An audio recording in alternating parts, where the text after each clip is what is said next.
Pag-uusapan po natin right now ay ano ba yung mga advantages pag ikaw ay naging isang real estate agent. Ito po ay para sa itong video po natin na ito pong ating live na ito ay para po sa mga gustong i-consider ang pagiging real estate agent. Ano ba yung income opportunity na po pwede po sa inyo? Ano ba yung advantages? Bakit ba sobrang rewarding pagiging real estate agent sa Pilipinas, no? Ako po ay naging licensed real estate broker noong 2012. So that is 13 years ago. At masasabi ko based sa aking experience, bagamat syempre nung nagsisimula tayo, marami tayong mga challenges, struggles, no? Pero in the long run, no, sa more than 10 years na natin sa real estate, masasabi talaga natin na very financially rewarding ang real estate, no? At ito yung ating i-share sa inyo, yung opportunity na to. Ako nagtrabaho din po ako for 9 years bilang isang accountant, no? Bilang isang auditor, bilang isang accounting manager, bilang isang finance manager. At alam ko naman na okay naman yung salary ng isang accountant, no? At karamihan din naman ng ibang profession ay okay ang salary, no? Pero kung mas naghahangad tayo ng mas mataas na pangarap, no? Madalas din po talaga hindi talaga natin ma-achieve, no, yung mga iba nating dreams, no. Of course, syempre gusto nating magkaroon ng sariling bahay, gusto nating magkaroon tayo ng sariling sasakyan, gusto nating maka-travel, hindi lang locally kung hindi internationally. Pero madalas, no, sa sahod natin walang halos natitira, no, o kung may matira man ko konti. At tila bagang parang imposible na ang ma-achieve pa yung mga pangarap natin. Especially kung ikaw ay nagtatrabaho ka na for more than 10 years, may iba sa atin 15 years, 20 years, tapos yung sweldo mo hindi naman tumataas. Or kung tumataas man ay very low lang yung itinataas ng iyong income, no? Kaya kung ganun ang ating scenario, meron tayong malaking pangarap. Tapos ang gap nung ating pwedeng kitain. Kasi madali lang po yan i-compute. Let's say, halimbawa, gusto mo nang magkaroon ng sariling bahay. Let's say, 3 million. It's a decent house, 3 million, no? Tapos, gusto mo ng sasakyan worth 1 million na lang kamo, no? So, that is 4 million. Dream travel mo, let's say, mag-budget ka, 1 million na lang din, no? Kung halimbawa, every year gusto mo mag-travel. That is 5 million. Education for your kids. No, let's say overall ang dream cost, no, ang tawag ko diyan ay dream cost. Let's say for example, meron kang 10 million na dream cost para sa usual lang, no. Sa 10 million, kailan mo ma-achieve yung 10 million with your current financial status, no? Magkano ba ang nasa-save mo? So, kung 10 million gusto mong ma-achieve yan in let's say 10 years. Assuming i-disregard muna natin yung pag-business, pag-i-invest, no? Assuming straight line lang tayo na computation. So kung let's say ang dream cost mo ay total 10 million. So ibig sabihin kung 10 years mo ito ine-aim, kailangan nakaka-save ka ng 1 million per year. Tama, 1 million per year. So sa 1 million per year, dapat nakaka-save ka ng 83,300. Di ba? Yun ang yun ang dapat na-save mo, 83,000 monthly. O sino ba nakaka-save ng 83,000 monthly? So ibig sabihin, yung 10 million dream cost mo, impossible siya in 10 years kung hindi ka naman nakaka-save ng 83,000. So kung let's say 20 years ang target mo, so i-divide mo by 2 yung 83,000, that is 41,000 something, no? 41,000 monthly. Sino ba ang nakaka-save ng 41,000 monthly? No? So, let's say 30 years mo ini-aim. So, magkano na lang yon? Magkano na yung target mo? So, dapat nakaka-save ka ng 333,000 yearly, and that is like 30,000, almost 30,000 monthly. O, di ba? O, mga 25,000 monthly. So, sino ba nakaka-save yun? So, meaning to say, kung ito-total mo lahat ng dreams mo, we're talking about financial terms here, no? Parang imposible kung titignan mo kung magkano yung nasa-save mo right now.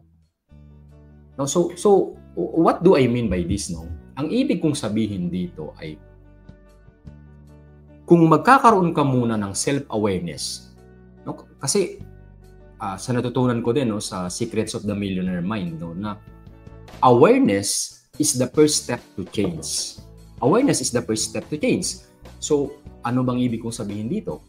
Kung aware ka sa situation mo na very impossible pala sa ginagawa mo right now, magkakaroon ka ng certain adjustment. So kung let's say, pagpalagay natin sa ibang bagay, no, kung aware ka, let's say, sa health mo na meron kang nararamdaman, magkakaroon ka ng certain adjustment sa kinakain mo, magkakaroon ka ng certain adjustment maybe sa regimen mo, sa exercise, no, sa lifestyle mo, makakulang ka sa tulog, magkakaroon ka ng adjustment kung meron kang awareness. Pero kung hindi ka aware na sinisira mo na pala yung katawan mo, hindi ka magkakaroon ng adjustment. Ganon din naman sa financial aspect natin. Kaya kailangan muna nating establish yung awareness. Aware ka ba na sobrang bagal mo para sa pangarap mo? Ilang taon ba bago mo ma-achieve yung pangarap mo? Kasi hindi naman tayo forever na mabubuhay. So kung 21 years old ka nagtrabaho, hanggang 60 ka, you only have like 40 years na kailangan mong bunuin.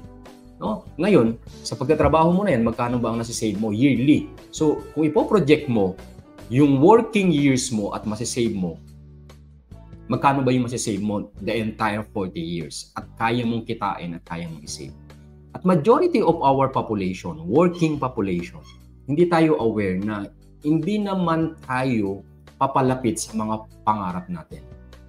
At kung aware ka na dyan, aware ka na sa sarili mo, oh, okay, very impossible pala na ma-achieve ko yung dream ko with my current income vehicle right now, which is my work. So, since aware ka na, ibig sabihin, wala kang other option but to think of another source of income. Kasi, very impossible. Imagine mo kung nakakasave ka lang ng 5,000 monthly, 5,000 times 12 in a year is 60,000. So, kailan ka makakasave ng 1 million? So, kung 60,000 na nasasave mo yearly, in 10 years, that is only 600,000. Iba na yung value ng money that time. No? So, ibig sabihin, 60,000 yearly o ilang taon sa 10 years, di 600,000 lang yon. Sa 20 years, di 1.2 million lang yon. So, napakalabo para ikaw ay talagang mabili mo yung mga pangarap mo. No? So, kung nakasave ka ng 10,000 monthly, that is 120,000. In 10 years, saka ka lang maka 1.2 million. Medyo malabo, no? So, ang ibig kong i-point out dito, magkaroon tayo ng self-awareness doon sa current financial status right now natin. Magkano ba yung savings mo right now? Magkano ba ang nasisave mo monthly? Kung gagawin mo yung ginagawa mo rin right now at kung ganyan din ang kinikita mo at nasisave mo right now, in 1 year, magkano yung masisave mo at pwede mong i-invest? In 2 years, in 5 years, magkano na yung nasave mo o masasave mo? In 10 years, magkano na masasave mo? At kung ang sagot mo dyan ay malayo sa katotohanan, panahon na para mag-isip ka ng ibang pagkakitaan. Hindi mo kailangang i-give up yung trabaho mo right now at kinikita mo right now. Ang ibig kong sabihin, magdadagdag ka ng part-time mo na pwede mong pagkakitaan in addition sa ginagawa mo. Sabi nga, no, absurd, no? Parang narinig ko yata kay Tony Robbins yun, no?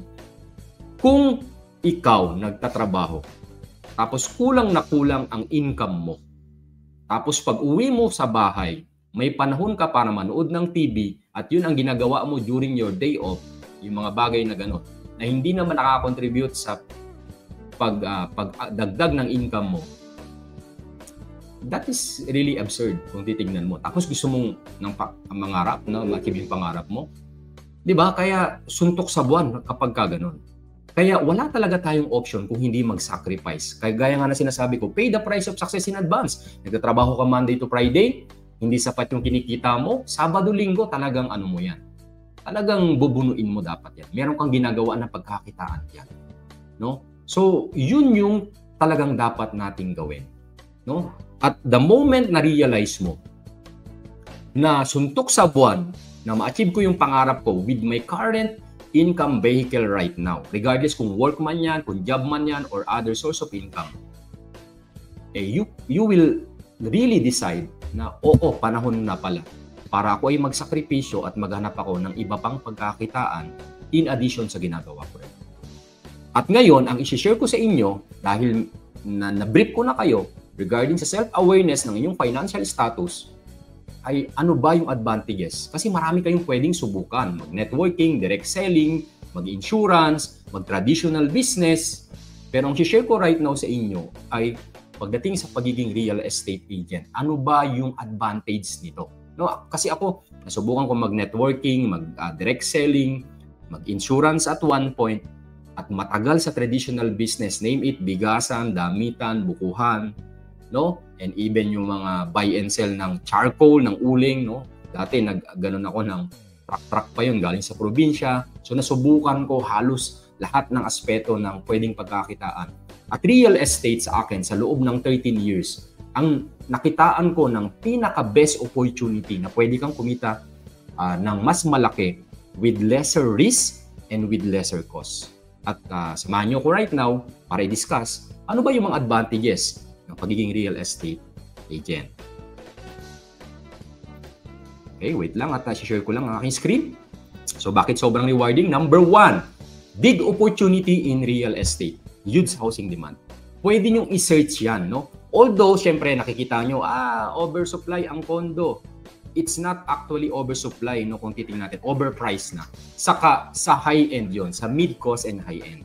Pagdating sa socialized, low-cost housing category, napakarami pong housing demands. Nandyan ang demand, nandyan po ang housing demand sa low-cost housing. Syempre, kung i-offer sa usual natin ng mga condo, 3 million above, kahit may gustong bumili nun, pero hindi naman kayang bumili, hindi po talaga makakabili doon. Di ba? Hindi kaya ng karamihan yung 3 million above. In fact, ang mga 1.5 and below, o 2 million and below, para yan sa sumasahod ng 20 to 30K. 30K and below. So, hindi mo talaga kakayanin ang 3 million above kung sumasahod ka ng 30,000 and below. Kaya, kahit merong demand, hindi naman kayang bumili nung ganong category ng property. Pero sa low-cost housing, napakarami pong housing demand yan. Kahit i-search nyo po, no, ang backlog sa housing. So, sabi dito, i-search nyo na lang din, no? Mag-due diligence po kayo sa sinasabi ko, 6 million units. And projected, kung walang gagawin, although may ginagawa ang gobyerno na natin right now, yung 4PH, no? Projected to be 12.5 million by year 2030. Imagine ninyo gaano karaming ang nangangailangan ng murang pabahay. Nangangailangan ng murang pabahay. Let's say, doon na lang sa 6 million. Tingnan nyo ang ating presentation. No? Let's say, dyan na lang sa 6 million. 1 million price ng bahay, low cost yan. Low cost, actually, ang 3 million and below, nasa economic housing yan, nasa affordable housing category. Imagine niyo, let's say, 1 million na lang. Yan ang pinaka-usual na average. In fact, Santa Maria, Bulacan area, wala ka na makukuhang 1 million. 1.5 million ang pinakamura. Pero let's say, ganyan na lang ang ating, for the sake of simple explanation, no? 6 million ang nangangailangan ng bahay. 1 million per bahay. That is 6 trillion. Ito under assumption pa to, ha? Kasi hindi naman 1 million talaga ang presyo ng mga bahay na right now, no? So, yun. Tingnan nyo, 6 trillion. Kung 3% lang ang average commission ng agents, ilan ang makukomisyon ng ahente dyan? That is 180 billion. That is 180 billion. Pero undervalued yung sinishare ko sa inyo. Ganon karami ang pwedeng kitain sa backlog pa lang sa housing ng mga ahente. Ganon karami. Kaya ilan lang dyan ang kailangan mong ibenta para ma-achieve mo yung dream mo. Ilan lang yung kailangan mong ibenta yun para ma-achieve mo yung dream mo. So dito pinapakita natin na siguro naman aware kayo, no, na kapag maraming gustong bumili, mas madaling magbenta. Kasi nandyan na yung market. Ganun po ang status sa mga affordable housing category. Nandyan na yung market. Kumbaga, ipoposition mo na lang yung sarili mo. Kumbaga, ikaw na lang yung i-improve mo yung sarili mo, aralin mo maigi yung project, aralin mo maigi kung paano magbenta, 'di ba? Yung psychology of selling, human nature, no? Kung paano makipag-usap sa tao, doon ka lang, magi-improve ka lang doon. Kasi the moment na na-establish mo yung sarili mo, and then naging mas magaling ka sa marketing, which is through time na didevelop natin ito sa sarili natin, nag-i-improve tayo sa sarili natin, and through time, syempre dahil nag-i-improve tayo, mas nakikitaan tayo ng client na tayo ay pwedeng pagkatiwalaan. At kapag may tiwala ng ating kliyente, syempre sa atin sila mag-a-avail. So yun lang, yun yung role mo, no, bilang isang magiging ahente. Okay, so na-establish natin na okay, nandito pala ang demand. Laki pala ng housing demand sa affordable housing category. Ibig sabihin, nandito yung malaking opportunity. Now, nag-iisip ka, Sir, baka naman ang laki ng capital na kailangan ko. Eh, ano bang capital ang kailangan mo sa pagiging ahente? Ano bang capital ang kailangan natin sa pagiging ahente?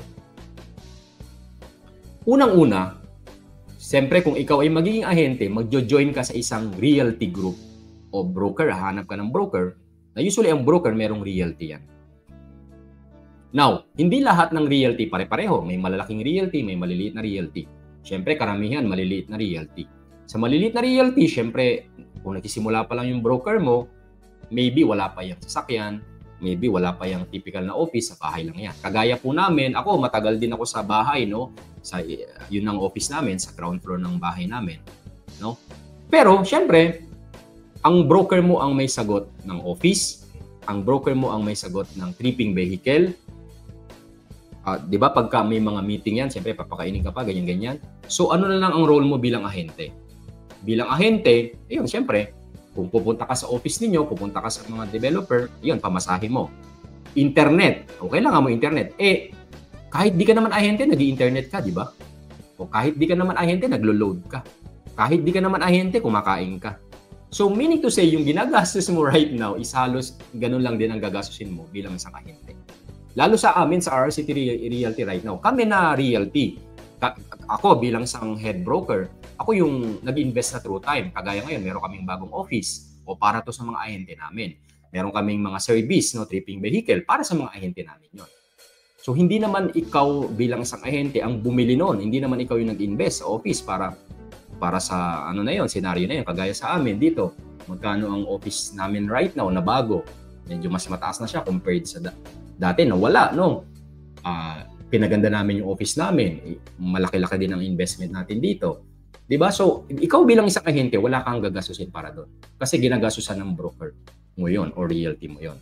No, kaya pipiliin nyo din ang realty na joinan ninyo. At sinasabi ko naman, no, palagi, no, kung kayo ay taga Bulacan, kami po ay isa sa best realty dito sa Bulacan. Makikita nyo po yon. Pwede nyong tignan po, no? Lalo po ngayon at meron po kaming bagong office na. Mas makikita na natin yung ating mga kliyente, mas magagamit yung ng mga ahente yung atin pong office at yung atin pong mga service. Na yung ibang realty, hindi po nila yun ma-provide. No? Hindi po nila yun ma-provide. Sa atin po, full support po tayo sa ating mga ahente. Okay, so na-establish natin yun. Hindi mo kailangan ng malaking kapital. This is a business. Ano bang ibig sabihin ko dito na ang pagiging real estate agent ay isang negosyo? Alam nyo, kung meron ka mang isang type of mindset o mentality kapag ikaw ay naging real estate agent, ito yung mentality na ikaw ang president ng sarili mong personal service corporation. President of your personal service corporation. What do I mean by that? Marami sa atin, dinidiscount o dinidiscredit, I'm not sure sa term ko, no? Ang pagiging ahente. Ang mentality ng karamihan, parang, ay, ahente lang yan. Ay, pag-ahente lang yan. No, this is a business. Why you are in the business of selling house and lot for our countrymen, for fellow Filipinos na wala pang bahay. Kasi tayo yung middleman between the developer and the buyer. Eh, ano ba yung mga typical na negosyo? Di ba ang typical na negosyo, may negosyo ng distribution, o kumukuha ako ng products sa aking supplier, tapos ako yung middleman, ako yung magbebenta sa end consumer. Diba yung middleman, negosyo niya yon? Ikaw bilang ahente, ikaw din ang middleman. So negosyo mo to. Pero anong kaibahan? Kung typical na distribution, business, supply, kailangan mo ng warehouse, kailangan mo ng accounting, kailangan mo ng office, kailangan mo ng admin, kailangan mo ng marami na capital. Eh dito, ano kailangan mo? Di ba sarili mo lang? Kasi nga may office na yung broker, yung realty, may sasakyan na sila. Kaya this is the best form of business. Ako, nag-traditional business na ako. Nagbigasan ako for 7 years. Nagdamitan kami for 2 years. Nagbukuhan pa kami. Simultaneously dun sa bigasan namin. Nag-buy and sell pa ako before. Anong kailangan namin doon? Tao. Meron kaming tao. Nagre-renta kami. Utilities. Tapos magkano lakita mo doon? Di ba mas risky yun? Dito, anong gagawin mo lang? Palagi ka lang naka-online. Palagi ka lang nagma-marketing. This is the simplest, less cost, minimal risk type of business. Pero kailangan mo itong i-treat bilang isang negosyo. Hindi bilang isang part-time agent lamang. Because that is detriment, no, sa iyo. Kung ano lang naman. Kasi kagaya ng ibang mga nagjo-join, no, pag hindi na set yung mindset nila na gano'n na okay, negosyo to, siseryosohin ko to. Ano gagawin nila? Wala lang, papetik-petiks lang. 'Di ba? Hindi nila sineseryoso. Because they don't have the mentality of a president, of a CEO. Kahit hindi ikaw yung head broker ng realty, kahit ahente ka, kailangan mo i-treat yung sarili mo na ikaw yung presidente ng sarili mong negosyo. Kahit member ka nung realty na yon, ikaw pa rin yan, may sarili mong negosyo yan. At yun ang una mong gawin. Kasi kung ikaw yung may-ari ng negosyo, ano gagawin mo? Alam mo, nag-establish ka ng, let's say, traditional business. Ikaw ba yung unang papasok? Ikaw ba yung late ng uuwi? Ikaw ba yung sobrang sipag doon? Di ba yes? Because you are responsible. Bilang president, you are responsible, you are accountable. Kasi negosyo mo yan. Pero the moment ang mentality mo, ay, ahente lang naman ako, hindi naman ako. Wala na. Hindi mo ibibigay yung 100% mo doon. But if you treat yourself as the CEO, as the president of your own personal service corporation, bilang isang ahente, magbabago ang mindset mo, magbabago ang mga actions mo, magbabago ang perspektibo mo. Diba? I remember nga sharing, no, na yung mga nagsasucceed talaga sa buhay, no, na doon pa lang, sa mababa pa lang sila na position, ang mentality nila ay parang may-ari. Nakakita sila ng mga dumi, ayos na may kusa sila. Nakita sila ng nakasindi mga ilaw, papatayin nila kasi ay sayang naman, sumisindi yung ilaw. Pero anong karamihan sa ating empleyado? Hayaan lang nila yung nakasindihan. Hayaan lang nila kasi hindi naman sila yung nagbabayad. Pero ang isang katangian ng nagiging successful in the future, merong accountability, merong sense of responsibility na kahit hindi sa iyo yun, alam mo na mag-aaksaya yun, merong kang care doon sa company na yon, kahit hindi naman ikaw yung may-ari.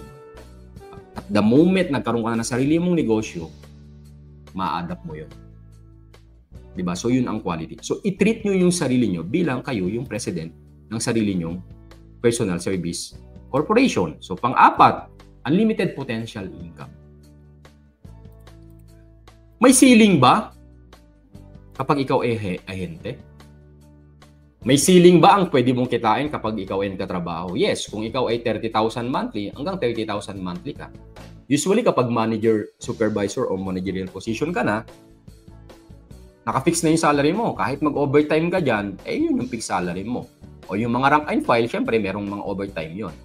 Pero hanggang magkano, hanggang ilan yung kaya mong kitain? Di ba alam mo na? Di ba ito na yung maximum capacity mo to earn? Pero sa sales, especially sa real estate, walang limit. Walang limit. The more you sell, the more you can earn. So if you can sell a house, let's say, worth 1 million at ang commission mo, let's say, 2.5, that is 25,000. Excluding taxes, no? Huwag mo natin consider yung taxes. That is 25,000 per house. What if you can sell 2 houses? That is 50,000. What if you can sell 4 houses? That is 100,000.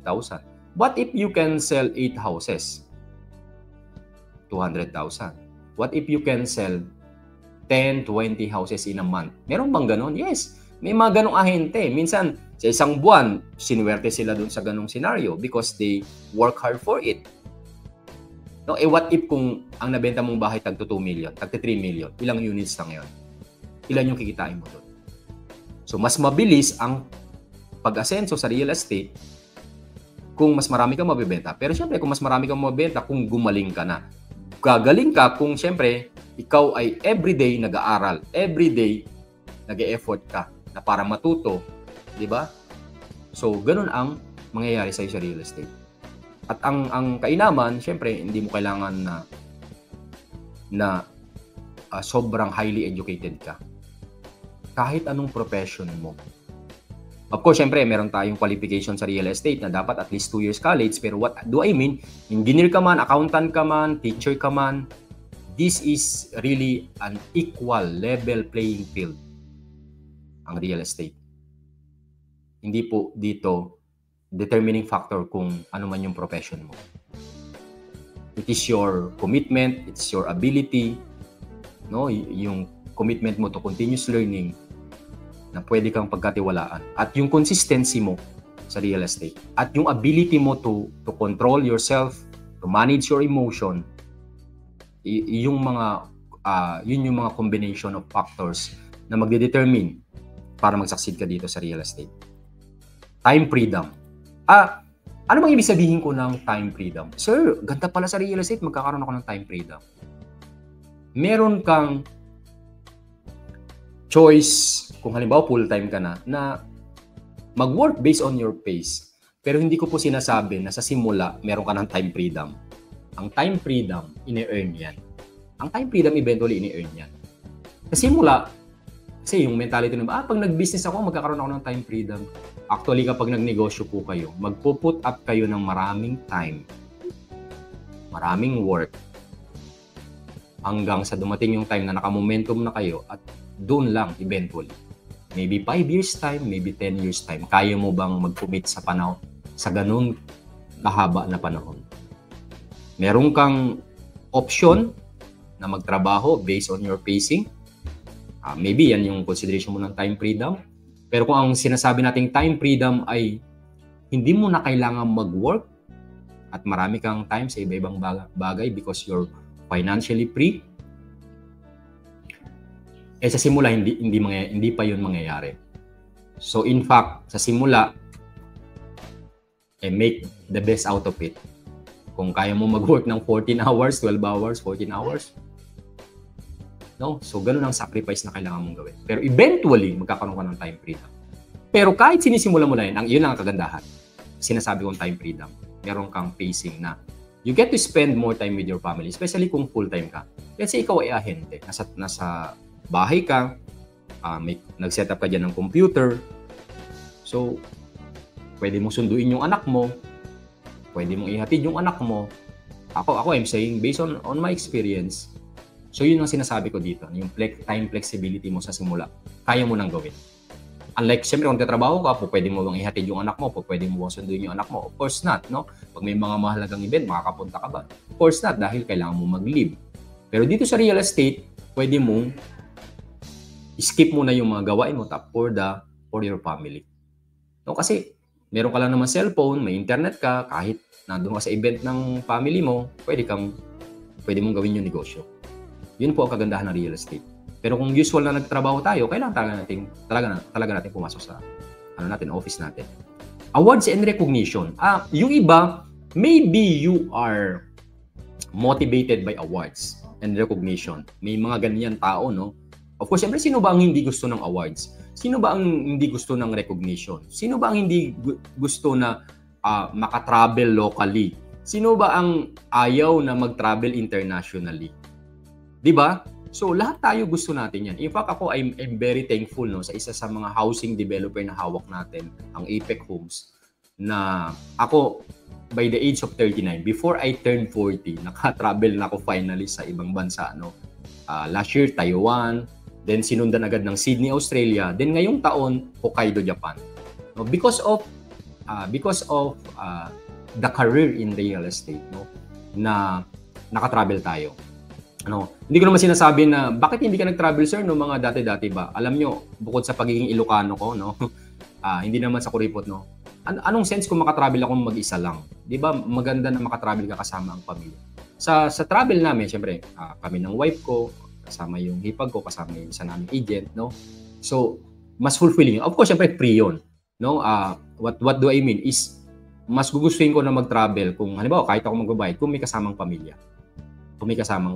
No? At yun ang fulfilling. Kasi parang ang lukot ang mag-travel ka sa ibang bansa na mag-isa ka. Pero because of real estate, nakaka-travel ka for free, kasama mo pa yung asawa mo, kasama mo, 'di ba? Kung sino man yung partner mo, makakasama mo, no? And yun yung kagandahan na nagagawa. And because syempre nakapagtanim na tayo for more than 10 years, tuloy-tuloy na yun na nakakapag-travel na tayo sa iba-ibang bansa, no? At kung ikaw, halimbawa magiging ahente ka, alam nyo, I paid the price of success in advance sa sobrang tagal na panahon. Kayo mas mapapabilis na. Bakit? Kasi ako, nag-trial and error, solo broker. Sa matagal na panahon, for 5 years, hindi po ako nag-recruit ng agent. In-experience ko muna ang buhay ng isang ahente. Kaya ako po, mas nakaka-relate ako sa mga ahente. Dahil ako in-experience ko for more than 5 years na solo broker. Sa field, nagtitripping, na-Indian ng client, no, nakikisakay sa tripping vehicle ng developer, pinagpalit ng client, mga na-cancel yung client, mga client na hindi mga magagandang ugali, mga ganon, iba-iba, no? So, na-experience natin lahat yun. Kaya, mas nakaka-relate ako, mas nakakapagbigay ako ng empathy sa mga agent because I've experienced those. At kaya kong makarelate sa'yo kung may pagdaanan ka na struggle or challenges because I've experienced it also. No? Kaya ganun po yung ating ano. Okay, ayan. Association with highly motivated people. Ano bang ibig sabihin ko dito? Association with highly motivated people. Alam nyo, napakalaking factor ng environment. Kapag nasa bahay kayo, syempre, pamilya ninyo, minsan, even sa family member natin. Even sa family member natin, merong mga dream stealers. Merong mga negatibo sa pamilya natin, sa kaibigan natin, sa iba-iba nating kamag-anak, kapamilya, madami pong negatibo. No? At dito sa atin, sa real estate, karamihan, no? I'm not saying 100%. Pero kaya nag-real estate agent yan because gusto niyang ma-achieve yung pangarap niya. At highly motivated yan, most probably. So tayo dito, nakikreate tayo ng culture environment of helping each other, of supporting each other, of dreaming big. Ito yung kinikreate natin na culture. Pwedeng outside of this group, may mga dream stealers, may mga negative na tao, pero dito, we will support each other. Kung expose ka doon, pumunta ka dito sa isang grupo na to para magkaroon ka ng positive mindset. At yun ang aim natin. At yun ang aim natin dito, mabago yung mentality, no? At lumipad ka kasama ang mga eagles. Sabi nga, no, you cannot fly with the eagles if you keep swimming with the ducks. Kailangan mo lumipad kasama ang mga agila. Kailangan mo sumama sa mga tao na mataas din ang kanilang mga pangarap. Especially kung ikaw ay mataas ang pangarap mo. Kasi kung ang kasama mo right now ayaw lumipad, ayaw mangarap, mahirapan ka sa pagtupad ng iyong mga pangarap. Mas mainam na meron kang environment na nandun, matataas na mangarap. At isa ang real estate at realty na pag-joinan mo ang magdedetermine kung gaano ka kataas lumipad. At I guarantee na kapag nag-join ka sa isang realty, susuportahan ka sa pangarap mo. 8, you get to meet with a lot of people. Alam nyo, syempre, ang buhay natin sa pagiging ahente, every single day yan. Every single day, nakakausap ka ng prospect clients, iba-ibang klaseng attitude. At every single day din, syempre, especially kapag nag-join, alam mo pag nag-join kayo sa isang realty, kagaya ng halimbawa namin sa RCT Realty. Sa amin sa RCT Realty, hindi po kami malaking realty, no? But ang gusto natin sa RCT Realty ay quality people, no? Pag join ka kami po ay 8 licensed real estate brokers po kami sa RCT Realty. At nasa 40 to 50 lang ang aming sales force. So kung kami ay nasa 8 licensed real estate broker, ang pwede po namin ipalicense sa PRC hanggang 160. At meron pa kaming mga nag-aaral ng REM, o kung magte-10 hanggang 200. Pero right now, nasa 40 to 50 lang kami. Kung mag-join kayo sa RCT Realty, ayun, iba-ibang profession yung 40 people na yun. Iba-ibang profession yung 40 people. You get to meet a lot of them. Bukod dun sa everyday, nakakamit ka ng clients, nakakamit ka ng iba-ibang profession. Yun ang kagandahan dito. Magiging wider ang network mo. Mag-grow ang network of people na kakilala mo. Alam nyo ba, ang hindi ko nakakalimutan na isang ni Robert Kiyosaki sa Rich Dad Poor Dad, your net worth is your network. Ibig sabihin, yung ating net worth, ari-arian, no? Yung ating magiging ari-arian ay equivalent yan ng ating connection. Hindi lang po sa negosyo ang connection, di ba? Sa politics, connection din. No, sa iba-ibang bagay, connection din talaga.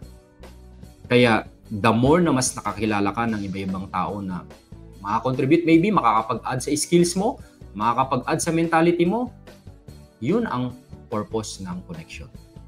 Hindi lang sa financial aspect, hindi lang sa business aspect, even sa ibang aspect. Merong alam yon na hindi mo alam, pero dahil kilala mo, pwedeng na-sharean ka niya, pwedeng mas may nakuha ka doon because of connection. So, yun ang isang reason mo bakit ka rin mag-join sa isang realty, because of connection. Kagaya na sinasabi ko, what if you can really be mentored by a millionaire? Yung iba nga siguro magbabayad pa, no, para i-mentor ng millionaire. Kaya nga sa mga network marketing, sa mga insurance, sa real estate, nandiyan na yung mga mentors na millionaire. I-join ka lang, gagalingan mo lang, i-build mo lang yung, syempre yung trust mo, i-earn mo yun sa leader mo. At yung leader mo na yun, i-mentor ka for free. Di ba? So you get to meet a lot of people. At ito na nga, in connection sa sinasabi ko, pre-mentorship. Gaya na sabi ko kanina, what if i-mentor ka ng isang multi-millionaire o isang millionaire na meron nang napatunayan at yung buhay na gusto mo, na pinapangarap mo, ay buhay niya na sa kasalukuyan? Would you take it? Meron ka ba makukuha ng multi-millionaire, millionaire, financially successful na magtuturo sa iyo paano ka rin umasenso, paano ka yumaman sa environment mo, sa barangay mo maybe, sa purok mo mismo, sa group of meron ba magtuturo sa iyo right now? Maybe meron. Pero isa yan sa binibigay ng real estate. Marami nang nag-succeed before you. Kapag nag-join ka, you get to meet them and you get to be mentored by the leaders, especially kung halimbawa doon sa joinan mo ng broker na naging successful na sa industry na to. At yan ang binibigay natin sa real estate. Ako, right now, I'm very still hands-on sa mga ahente, especially yung direct natin na mini-mentor. No? So, meron tayong certain trainings na binibigay sa ating mga ahente. At ako very hands-on. Personal development, ito na nga yung sinasabi ko din noon na it's not what you do, but who you become. You have to become in the process. That is more important. Hindi yung gagawin mo, hindi yung mga meron ka. Kung hindi, ano ka magiging? Ang isa sa hindi matatawaran, no? Hindi mo rin siya ma-assess in quantity kung ano ka magiging in the process. Ang role natin dito sa real estate, at isa sa, I think, pinaka-fulfilling na pwedeng gawin natin sa real estate ay matulungan ang tao na ito na mabago ang buhay, hindi lang financially, kung hindi mabago yung pananaw niya in a positive way, mabago ang attitude niya, mabago ang work ethic niya in a positive way, at mag-grow siya as a person. Yan ang uunahin mo talaga sa anumang bagay, hindi man sa real estate, ang personal development. Kasi alam nyo, money follows growth. Ibig sabihin, ganito po yan. Tingnan nyo pong maigi yung aking i-demonstrate. Kung ito yung level of person ka, ito yung kinikita mo right now. Kung kumikita ka right now ng 20,000 monthly, because that is your level of person, you create the income that you deserve. So, kung gusto mo nang mag-level up from 20,000 to 50,000, anong klaseng tao ka dapat? Maybe ikaw nag-push through ka sa continuous learning, nag-improve ka, nag-grow ka, na-improve mo yung communication skills mo, na-improve mo yung negotiation skills mo, na-improve mo yung maybe content creation skills mo at iba-iba pang skills. At yung mentality mo, nag-iba yung perspective mo. So para mag-grow yung income mo, una ka muna dapat mag-grow as a person, which is through personal development. Kung 20,000 to, dahil nag-grow ka, continuously nagle-learn, may natutunan ka bawat araw, nagbabasa ka ng libro, nanonood ka ng mga sales technique, iba-iba, marketing, about mindset, about psychology. So, unti-unti, magpa-follow to. And then, later on, gusto mo 100,000 income, continuously nag-grow ka. Continuously nag-increase yung income mo. Gusto mo pa na mag 6 figures income, 7 figures income, continuously nag-grow ka. Kaya wala pong katapusan ang pag-grow. 'Di ba? Ang pinaka-mistake ng karamihan, pag graduate ng college, nag-stop na. How many of us, ikaw, right now, nanonood ka, ilan ang nabasa mong libro mula nung gumraduate ka ng college? Ilan yung pinapanood mo na magdadagdag ng kaalaman mo every single day para ikaw ay mag-grow? Di ba? You see? Kahit nga sa corporate world, di ba? Yung iba nag-MBA, nagmamasteral para mag-increase yung income nila. Ganon din ang analogy nun. But the good thing kapag nasa sales ka, hindi mo kailangan ng MBA, hindi mo kailangan. Pwede kang mag-grow on your own. Pwede kang matuto on your own. At kapag natuto ka on your own, mag-grow ka as a person, susunod ang income mo. And that is personal development. May natutunan ka every single day. Gumaling ka na magsalita. Gumaling ka na sa mga bagay-bagay. Di ba? At yun ang long-term key. Hindi yung magiging strategy mo, hindi yung ano yung mga gagawin mo, kung hindi who you have to become in the process. At tutulungan ka ng jojoinan mo na yon. Especially kung halimbawa RCT Realty, tutulungan ka namin na mag-improve yan. Especially ako, mahilig po ako sa ganyan, no? To motivate other people. Ako continuously nag-grow so that I can really share also. Sabi nga, you cannot share what you don't know. You cannot give what you don't have. And that is the reality, no? Kaya ako continuously rin ako nag-grow. Continuously rin may inaaral ako. Continuously nagbabasa ako. Para meron akong madagdag na kaalaman at meron akong ma-share doon sa kaalaman na yun. In addition sa experience na in-apply ko sa buhay ko based sa kaalaman na yun. At yan ang tingin ko, no, na very fulfilling sa career natin sa real estate. So yan po ang aking sharing for today. Bakit maganda at very fulfilling ang pagiging real estate agent.